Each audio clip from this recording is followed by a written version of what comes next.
পর্যায়ে স্বাগত বক্তব্য রাখার জন্য আমি কিছু বলার জন্য অনুরোধ করব অত্র মাদ্রাসার মুফতি জনাব মোহাম্মদ আসলাম হোসেন স্যারকে।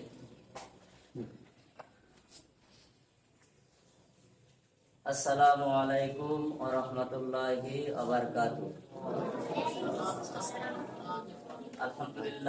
আলহামদুলিল্লাহ ওয়া কাফা ওয়া সালামুন আলা ইবাদিল্লাহিনা ইসতাফা, আম্মা বা'দ। আউযু বিল্লাহি মিনাশ শাইতানির রাজীম।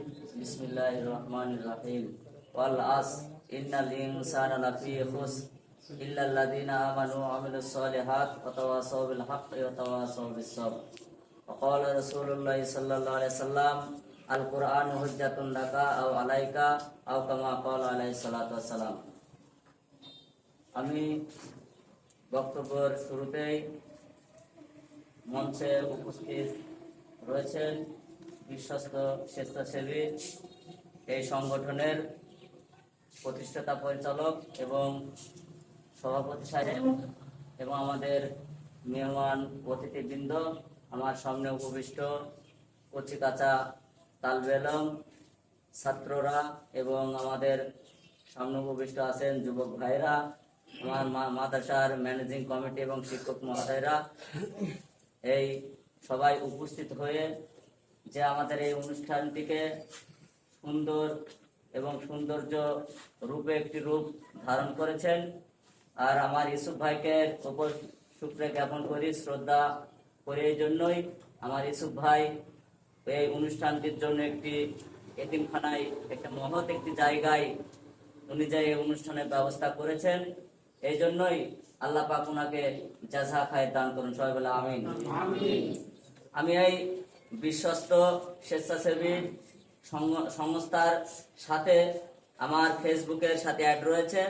আমি মাঝে মধ্যেই এই সংস্থার কার্যক্রমগুলো দেখি যে আমার ভাইরা বিভিন্ন জায়গায় বামন্দিতে, বালিয়াঘাটে, বামন্দির বিভিন্ন স্থানে ভাইরা বিভিন্ন জায়গায় কোথাও ঔষধ বিতরণ করছেন, কোথাও অসহায় ব্যক্তিদের জন্য টাকা ভিক্ষার ব্যবস্থা নাই, এমন জায়গায় টিউবওয়েলেরও ব্যবস্থা ভাইরা করেছেন। আবার কিছু কিছু জায়গায় আমি দেখি কিছু কিছু মানুষের জন্য থাকার জন্য একটু ব্যবস্থা, থাকার জন্য যার থাকার কোনো জায়গা নাই, এমন গরিবদের জন্য থাকার ব্যবস্থাও এই সংস্থার পক্ষ থেকে ভাই পরিশ্রম দিয়ে তার সঙ্গীদেরকে নিয়ে এই কাজগুলা করে থাকেন।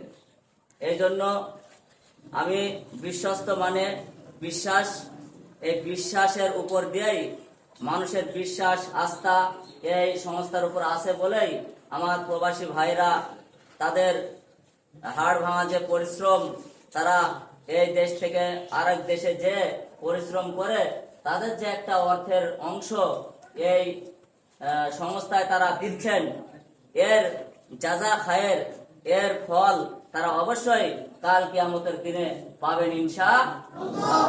কারণ তারা একটাই উদ্দেশ্য দিচ্ছেন, আমার প্রবাসী ভাইরা যে যেখান থেকে দেখছেন এই সংগঠনটি, বিশ্বস্ত স্বেচ্ছাসেবী সংগঠনটি, এটা আপনাদের অনুদানেই আমার ইউসুফ ভাই সব সময় বলে যে আমার প্রবাসী ভাইরা খুব পরিশ্রম করে, তারা চেষ্টা করে যে আমাদের সংস্থাটিকে আস্তে আস্তে বড় করার জন্য।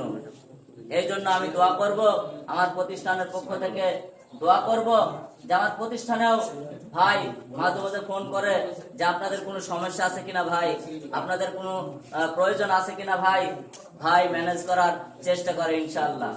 এই জন্য ভাইকে ধন্যবাদ এবং ভাইয়ের সাথে যারা জড়িত আছে তাদেরকেও আমি কৃতজ্ঞতা প্রকাশ করছি।